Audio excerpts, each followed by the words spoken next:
Watch how them women start sniffing around. 31 years ago today, the Springfield Police Department learned of the disappearance of 3 women from a home in central Springfield. The case received so much attention here and even worldwide that even now, if you say the words 3 missing women, most people don't even need to see that picture. They know what you mean. Joe Hickman talked with one of the former investigators in the case about the lasting effect it's had on his life. He's now the Bolivar police chief, but in 44 years of law enforcement work, Mark Webb's biggest regret and frustration over a case that never got solved goes back to the Springfield 3 of June 7th, 1992. Personally, it is probably number one. I'll live with it the rest of my life. 47-year-old Sherrill Levitt, her 19-year-old daughter Susie Streeter, and Susie's 18-year-old friend Stacy McCall were last seen at Sherrill's house on Delmar Street the day after the 2 teens' high school graduation.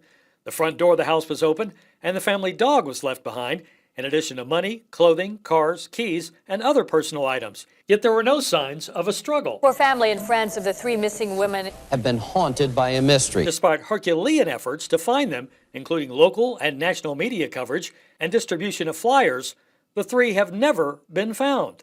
The media attention is still around. People magazine called last week. And over the years, the search has gone from parking garages to farmland, with thousands of tips, some of them a little unusual. That we should interview Cinnamon the dog, or that some psychics had provided information. The police department refused an interview today, but did say in a statement the investigation is still active, urging people to call Crime Stoppers. And this case of the missing women even affected the department's operation.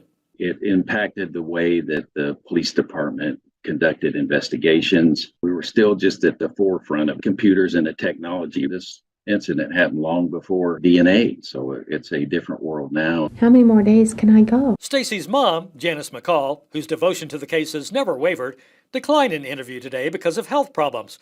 But over the years, she's always been there to champion the cause. We have no news after 20 years, and why? You know, all we want is answers. She'll always be 18 in my mind because I can't picture her as being 48. So I don't believe in closure for missing persons. But there's always hope, as long as somebody's talking about it, that something positive could come out of it. Reporting for KY3, I'm Joe Hick. Howdy, y'all. This has been a case that I've wanted to do for a while, and it's like I sit down to do a reading, and for some reason, it never enters my mind until I see something on it, or it just randomly comes across my mind.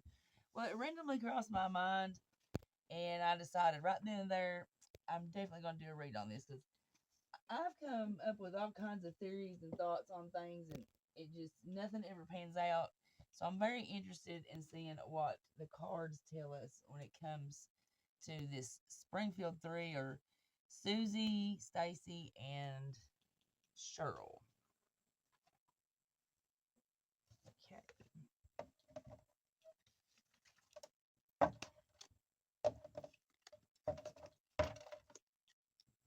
Let's start with the circumstances leading to the broken porch globe on the porch there. The circumstances surrounding the messages on the answering machine.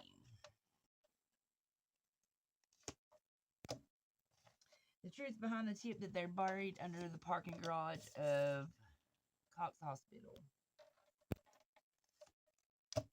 Dustin Riccola's involvement, if any. The serial killer Robert Craig Cox, his involvement, if any. Who or what is responsible for the 3 of these women's disappearance? The reasonings or why. Circumstances surrounding their disappearance.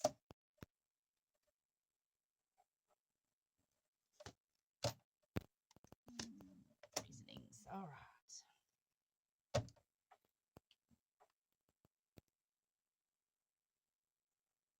I've got my cards mixed up here.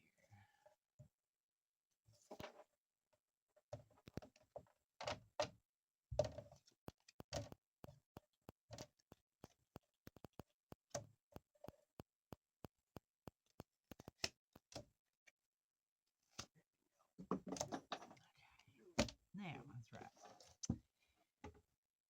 First question. Circumstances that led to the broken porch globe. We have the Hierophant. Hierophant reveals being involved in certain ceremonies, rituals, or types of other religious trappings. Now, it's also representing institutions and their core values.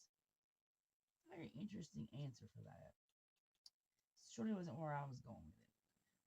Second question. Circumstances surrounding the answer machine messages. That's going to be the Three of Swords reversed. That indicates facing a recent loss, a breakup, or moment of grief. Motions that's not been completely calmed. I feel like it was something of that magnitude, that been that petty. But that sounds like one of the girls' boyfriends they've dumped. So let's clarify that. Was the messages left by one of the girls' boyfriends that they'd recently broke up with?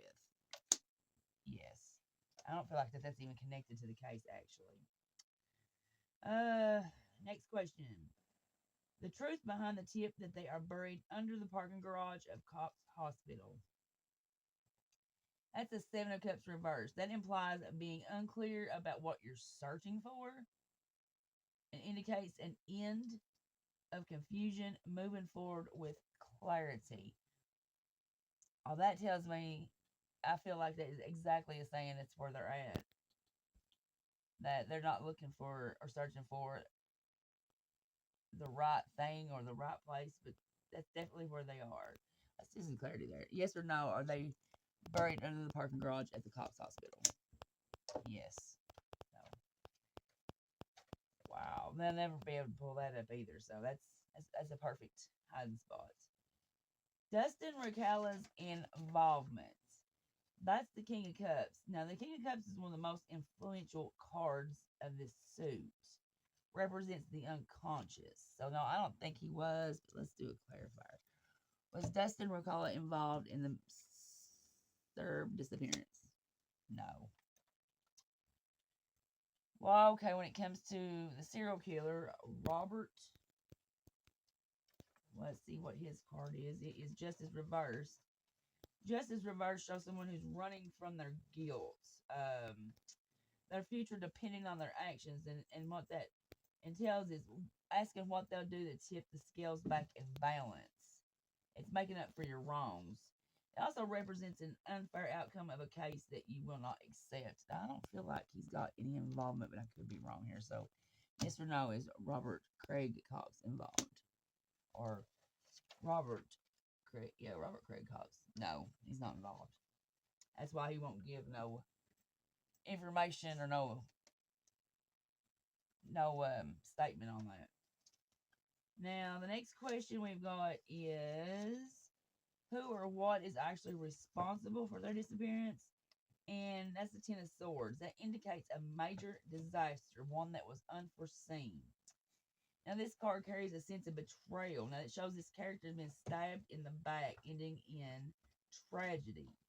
Now, the story told of the Ten of Swords is an untrained individual using a weapon for faulty reasons. Now, these untrainables making many mistakes and then spending an entire lifetime running away from the power he misused. And it also indicates the breakup of a partner. I really truly don't feel like this was a young boy. So I have a hard time, unless one of the girls had been dating an older man, I don't see this as being one of the girls' ex-boyfriends. I don't know, it's just got a older energy to it. Why they would want them to disappear? That's the Eight of Cups reversed. That indicates stagnation. Being afraid to move on, appearing happy to those around you, but really having that discord and discontent inside, running away from situations. Also represents returning back home after a long period away. So I'm still not getting it. It's one of the girls' boyfriends. I'm still not. That's just not the energy that's coming across. Circumstances surrounding their disappearance. That's going to be the Two of Pentacles. That indicates decisions that need to be made, and making these choices causing you stress. It's also a signifier of a relationship and the struggle to find the right balance between your needs and someone else's. This is definitely a lover scorned. I wonder if the mother had recently ended a relationship, because that would fall in line with that. And then you look at the reasons for the disappearance. It's going to be the Ace of Pentacles that represents a new beginning and starting something new, which will be positive for you. Moving on without somebody. If I can't have you, nobody can. Now let's go for location. Location is going to be Judgment. This is location of where they ended up. Their remains ended up. Now, in an essence, Judgment card shows Judgment Day. It's a new world created, standing in between the earth plane and the world of the dead. Associates with a transformation on a deeper level, and it's interpreted as the three aspects of past, present, and future. This to me absolutely screams the hospital, because the hospital parking lot and the parking structure in the hospital itself was a new world created. And if there's any place in this world where one stands between the earth plane and the world of the dead, it would definitely be a hospital. That's also associated with transformations on a deep level. And I interpret the three aspects of past, present, and future as the three women. Let's clarify some things here. Did an ex-boyfriend of one of the girls do this or is responsible for their disappearance and deaths? I still not getting that. An ex of a Sherrill do this? See, that's more along the lines that I'm going for. I'm saying is, yeah, it's definitely an ex of Sherrill's. Is this because I can't have you, then no one can? Yes. Were Susie and Stacy just casualties because they were there? Yeah, and couldn't leave no witnesses for sure. See, you know that did not, whatever happened to them, their murder did not happen at that house, so he would have got them out somehow. Did he lead them out by gunpoint? Yes. Was this a sacrifice or a ritual in dual essence? Yep. Were there others involved, like influential people of the town, cops, judges, lawyers? Yes. That's why these people will never be found. They'll never be found. Yes. Police, definitely. Is it police and influential people? Yes. So this all starts from a disgruntled ex-partner from the mother. He's been happy to hand her over as a sacrifice or a ritual, because it's just all positive for him. If I can't have you, nobody can. And, you know, them girls had just graduated and was supposed to be staying with another girl, so I don't think that Stacy and Susie were in intentions, because for all intents and purposes, they weren't supposed to be there. I think he thought that mother was going to be there by herself, and when he slipped through the door, as the door was found unlocked, that he found them two girls there. And oops, now we got a party. Yeah, they're definitely underneath that parking structure. Definitely 100%. But like I said, that's not something, they're not going to be willing to dig that up because of the influential people who's also involved in this. So, I didn't see this coming on. I figured it was just a little boyfriend, but I don't know. This got way out there, but not impossible. Thanks for taking the time to go through this reading with me. Have a great rest of your day, and I'll see you in the next video. Bye.